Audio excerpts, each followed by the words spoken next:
sibling rivalry between John and Paul helped create some of the 20th century's finest songs. After the breakup of the Beatles, this rivalry was turned inwards, leading not only to an unseemly spectacle of court cases, but a brutal war of words, which ultimately bled their way into their solo music.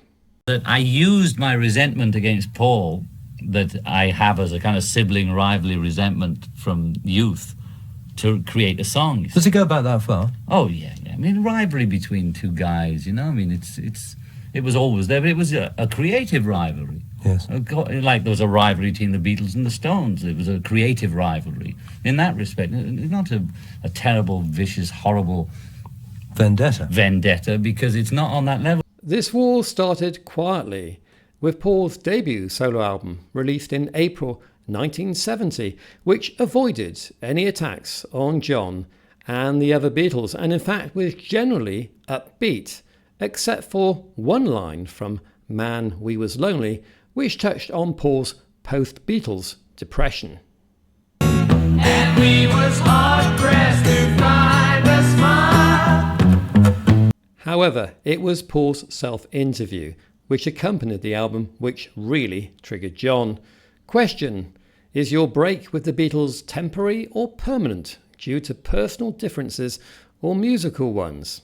Paul: personal differences, business differences, musical differences, but most of all because I have a better time with my family. Temporary or permanent, I don't really know. John was pissed because he had kept quiet about leaving the Beatles and felt that Paul was using this first public pronouncement of the Beatles split in a cynical move to promote his own album. John's response came at the end of the year with God, which proclaimed the end of the Beatles. I don't believe in Beatles.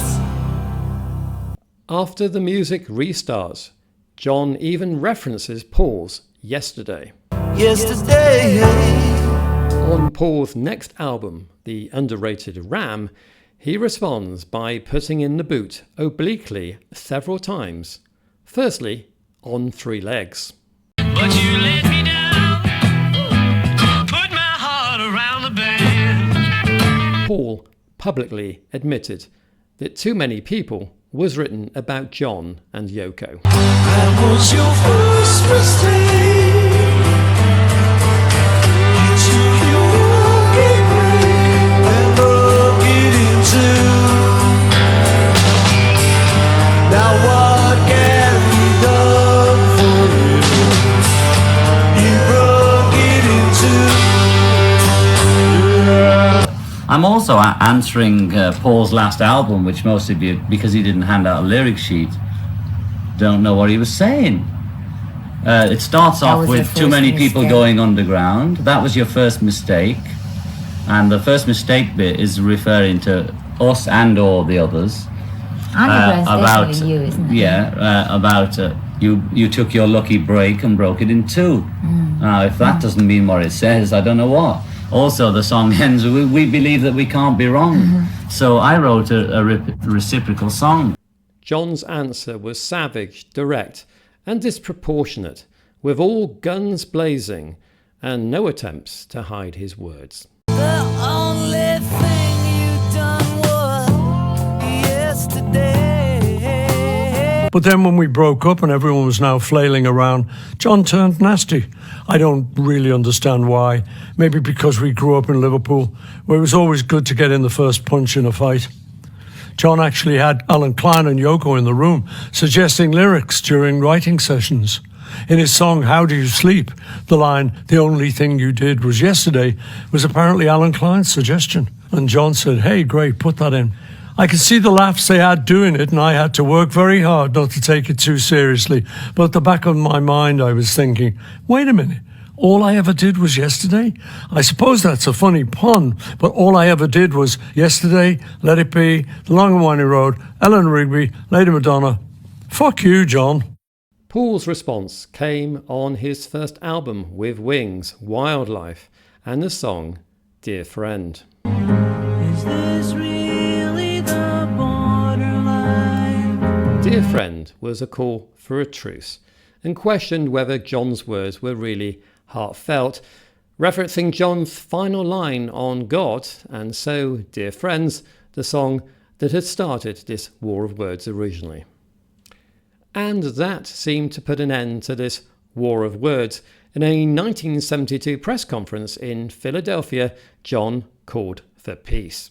Dear friend is it, but we met the other week and we decided to stop it all, you know, because we both had enough, you know. The four of us have. I mean, including the wives. No, I don't regret writing it. It's a beautiful song. Text the guitarist from Elephant's Memory saying, you're going to do How Do You Sleep, aren't you? I said, no, we won't do it on stage because although we'd enjoy it, like I grew to the music, people are going to think it's just about Paul, and to me the bit about Paul is all gone. The day I wrote it was about Paul. When I was making the record, I was making a record. And so maybe I'll change the words and so that I can sing it on stage without it all being about Paul. There was one final dig, with Paul embracing his more mellow songs, which John had called granny music, in Silly Love Songs, and in so doing scored a huge US #1 hit. You'd think that people would have had enough of silly love songs. After John's passing, Paul's songs about John became more tender and nostalgic. Like Dear Friend, Here Today was written in the form of a letter to John. I really loved you and was glad you came along. The war of words between John and Paul, let's call it a social media feud in today's terms, inspired them to write some of the most creative and enduring songs in their solo catalogues. I used my resentment and withdrawing from Paul and the Beatles and the relationship with Paul to write How Do You Sleep. I don't really, go around with those thoughts in my head all the time. I wanted to make a funky track, and this is a good way to make it. Yes. Well, I remember when he was writing, it was a bit tongue-in-cheek, you know. Oh, wait We were till laughing, yeah, wait till they see this, you know. In fact, I got the line... and it wasn't out of anger in a way. So it was the inspiration was maybe a tiny bit of resentment. In fact, Klein gave me Another Day. I was saying, what is it? And he said, how about Another Day? And I said, You're Just Another Day, because that was some single he had out there. Well, I was falling all over the floor laughing at that line, you know, but in print it looks terrible. Or if I comment about it in like Rolling Stone or Playboy, it always looks like I'm freaking out about him, like Dr. Jekyll or something. It's not that at all, you know.